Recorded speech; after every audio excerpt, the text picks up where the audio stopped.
Guys, welcome sa aking channel. So, for today's video, i-share ko lang sa inyo yung tungkol sa aking bagong tool pouch. Ang model number nito is Klein 5240. Specification and details. So, meron siyang 9 pockets. 1, 2, 3. And then, ito yung isa. 4, 5, 6, 7. And then, 8 and 9 pockets. So, ang dimension nito is total length is 10.25 inches and then the width I think is 5.5. So nung in order ko siya, nakita ko siya available online, so dali-dali ko siyang binili dahil sale. I think mababa yung presyo niya since last time before na nakita ko, and then nawala siya, and then nung magbalik siya, yung availability niya sa online, so mas mababa yung presyo niya ngayon. So nabili ko siya about 107 reals. So, very excited ako. Kaya lang nung dumating siya, medyo parang meron akong nakitang konting bagay na hindi ko lang siya nagustuhan. So, meron nga pala siyang tape tong, lagayan ng tape tong. Meron lang akong konting bagay na hindi nagustuhan. Pero, magagawa naman ng paraan. So, sabi sa details niya, kaya niya meron siyang 9 packets, but tignan natin kung ano yung mga malalagay natin sa tool pouch nito. So, umpisahan natin dito sa paglalagay ng ating Klein J2000-9N ECRTP. So yan ang pwede nating ilagay, and then siguro dito malalagyan natin siya ng isang Phillips screwdriver number 2 with 4 inches shank. So okay, and then susunod pwede natin siya malagyan ng kailangan natin. So dapat flat naman, pwede natin siya lagyan dito sa kabilang side ng flat. This is 1/4 I think. So 1/4 with 4 inches shank flat screwdriver. So tatlo na yung nilalagay natin, and then dito pwede natin siya lagyan ng ating wire stripper. So hindi may lalagay ng ganito kasi hindi siya kasya, o kasya man pero parang pahirapan. So ang nakikita kong pamamaraan, papaganto natin siya malalagay. So meron na tayong 4 na may lalagay sa ating tool pouch, and then pwede natin lagyan pa ng isang maliit na screwdriver dito sa ating isang bulsa ng ating Klein 5240 tool pouch. So dito pwede na siguro yan. So ilan na siya? 1, 2, 3, 4, 5. And then gagamit natin yung ating tape tong dito. So lagay natin yung ating tape. Ayan.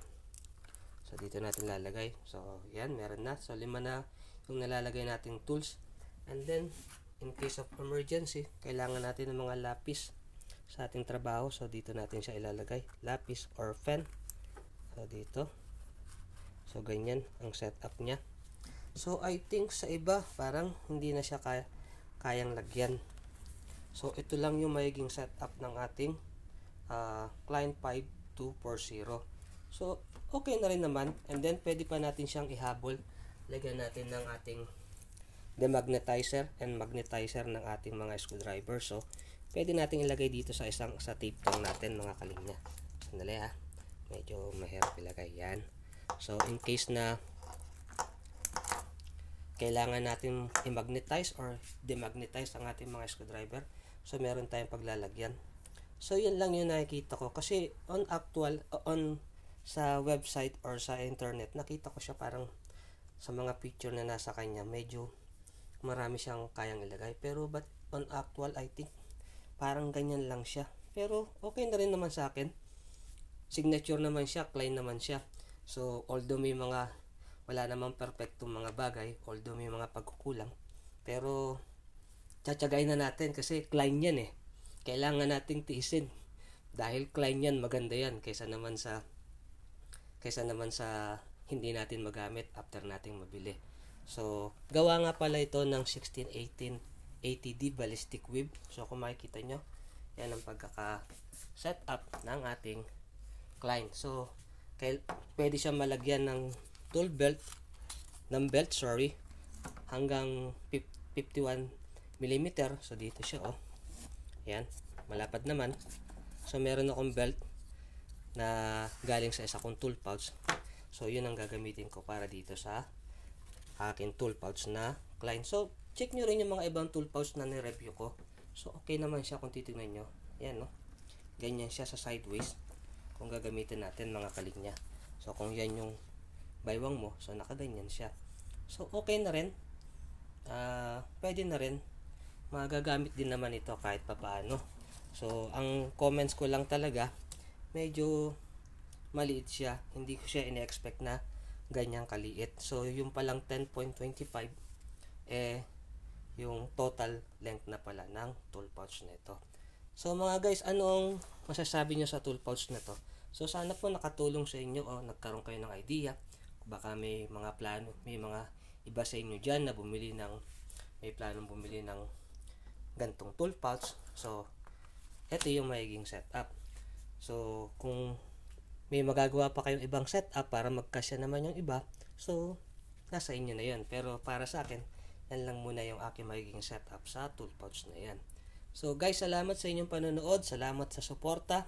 So inuulit ko, ito po ay Klein 5240 9 package tool pouch made of 1680D ballistic with 10.25 inches in total length, and I think 5.5 yung width ng tool pouch nito. So this is it guys. So magagamit din to. So may mga iba akong tool pouch din na ni-review, Klein 5119, CLC IP489, and then CLC 1503, and then hindi ko na matandaan yung ibang mga Southwire. May mga ni-review rin ako mga tool pouch na Southwire. So paki-check na lang po sa channel ko. So ito po yung itsura niya kung ilalagay mo yan sa iyong baywang. So guys, maraming salamat po sa panonood. Maraming salamat sa mga sumusuporta. God bless po sa inyong lahat, mga kalinya.